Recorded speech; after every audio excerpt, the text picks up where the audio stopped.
Hello again, my name is Winnie Barawa and I will take you through the research process. So just to recap on our previous class, we had introduced research, or we defined what research is. We looked at the reasons why we do research or why we study research.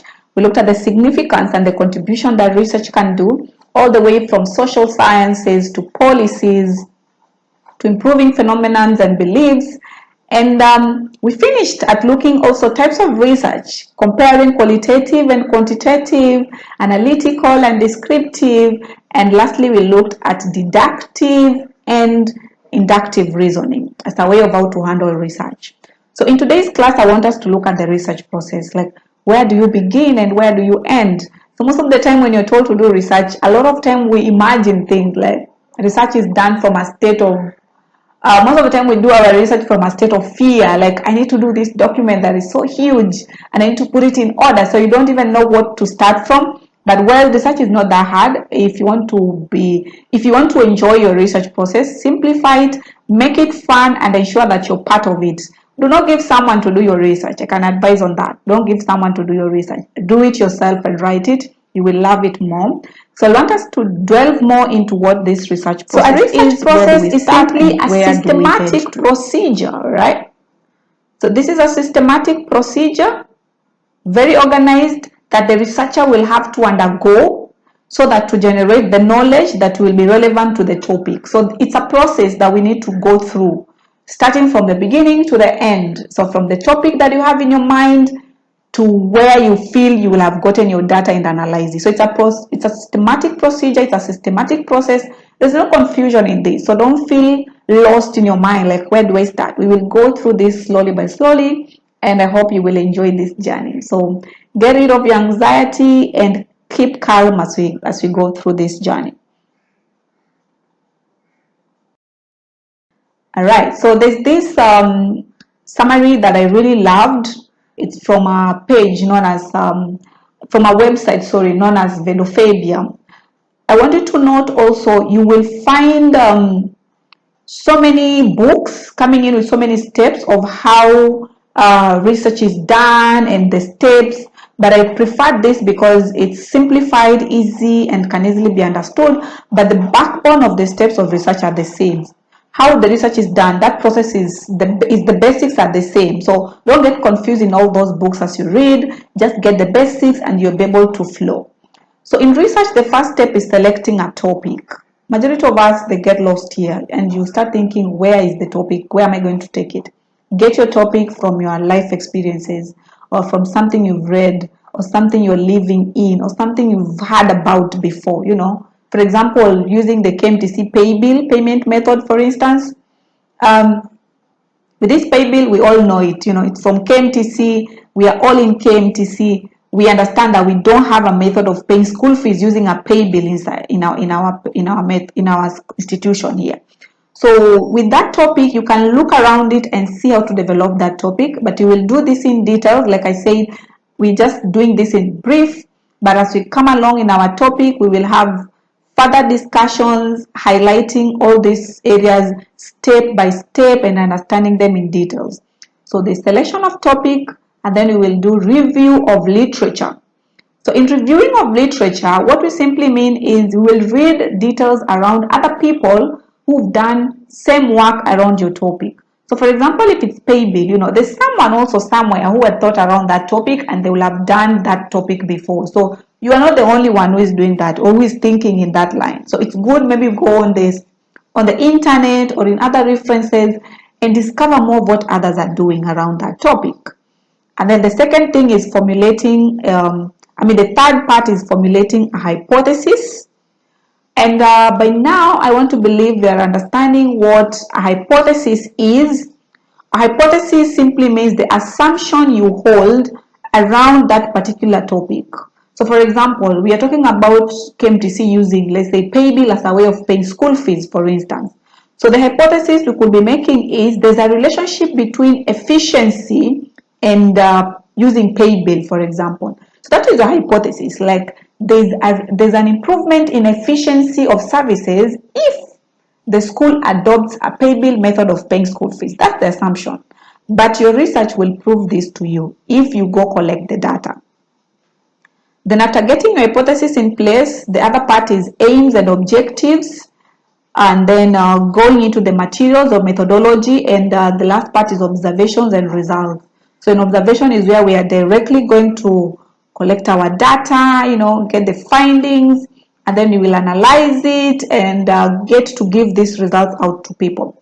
So this is a summary process, all right? So don't take it as the final Bible that you need to copy it every time you're doing your work around research steps, but it's a backbone. It's like part of the backbone. I liked it because it was organized. So I want us to go into the detailed process around this area. There's someone who has done search. So as a researcher, your role will be go out there, find background information that will support that your problem is researchable. So let's say you can go on the internet, Google around it and get to find what is there that needs to be discovered around pay bill, for example. Let's say you will find someone who's done a similar research around what are the consequences of using pay bill or adopting pay bill model of paying school fees in a college. Someone could have found strategies in place that can improve school payments or school pay bill payments for school fees. You will find so many topics around there, but I'm just giving examples. So as a result, as you head to these researches, it's good that you just do a background check. It will help you to support your problem, and it will help you to make your questions also clear. Then the second part is refining the research topic. So here you've gone on the internet, you've researched, you've obtained more topics, you have discovered all these topics other people have done, you have read their work, you have established relationship, you have been now able to get a bigger picture of what your topic is all about. So the next part is to refine your topic. So come sit down and look at all those topics others have done and see how best can you now put your topic down. So if there's someone who was doing challenges facing pay bill adoption of paying school fees in school, someone is looking at advantages of adopting pay bill as a model of doing school fees. Another one is adopting like contributing factors hindering adoption of school fees, all those topics. Now you sit down and say, okay, which one will work best for me? Remember, we are saying the problem you're looking out is based on what you have experienced as a person. So go there and work on it as you. What are your attachment to this? And get your topic in order. And after that, you go review your existing literature. Literature means any research that has done before by other people. So go read more about this literature. Go read all those books written around that topic. Go get articles. Search the internet. Search libraries. Here you want to read wide and further to understand how your topic has been discussed. So literature review is very important, but I also tell people don't just read everything because you want to read literature. Minimize your literature to literatures that are recent. Like if you're in 2023 right now, read as early as last year or even this year if there's someone who's done a similar work. Don't go ahead and start reading things in 1960. That's too old. Or rather, anything 10 years older is very old for research. So read things like 5 years. 5 years I think is the best because you get updated work, something that is recent and something that is realistic to your work. Then the following step step number 5 is creating hypothesis, research questions and objectives. So by now we understand a research hypothesis, it's an assumption. So from your topic, and you have done all this awesome topic, of literature review, what hypothesis can you generate? What assumption can you generate around that topic? What is this about pay bill, for example, that can you assume? Good example could be pay bill enhances efficiency of service delivery in an institution. That's the assumption. But as you keep collecting your data and you go find more about your research, you'll be able either to prove that that hypothesis is true or not. And then you'll develop questions. So remember, in our step number 1 here, we said as we identify problems, we are also getting questions popping up. Those questions are the ones that you will bring them here under research questions. So you can have questions asking yourself, what are the consequences of having pay bill? What are the advantages of having pay bill? What are the challenges of implementing pay bill payments in a school? Those are many questions around it. And with the questions, you also generate objectives. Why are you doing the research? So if the question, for instance, was, what are the challenges of adopting a pay bill model of payment in college?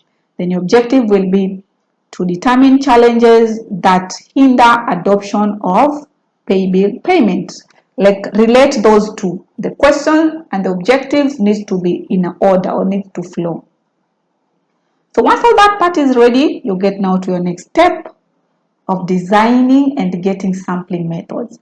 So this design and sampling method is what we call in detail the methodology. So this is another whole ball game which will now be discussed in details in our coming classes, but it's a wider area that includes research designs, research study areas, sampling methods, how do you calculate your sample size and participants, how will you ensure ethics, how will you ensure there's credibility of your work and all that. So it's a big area, but like I said, I'll just summarize it. But please just understand and be patient that this will be discussed in details. And after your methodology is clear, you've generated data collection tools, you now get ethical clearance and go ahead and collect your data. So once you collect this data, remember you're getting in findings, and these findings are very, very important because you will later analyze them in step number 8 and you'll make conclusions. So the conclusions now is what you will generate reports. And after generating these reports, remember the aim of research is to either influence policies, bring in more knowledge, develop more phenomena of theories. So you need to let these findings out there so that others can use it for the purpose of growth. So the last part for us in research, so again, these are my references, the data, and this is where I got more details from. So thank you so much for being part of this, and thank you also for being with me in the first 2 sessions of our research class, and that is Introduction to Research and the Research Process. So once again, my name is Winnie Barawa, and thank you so much. Bye-bye.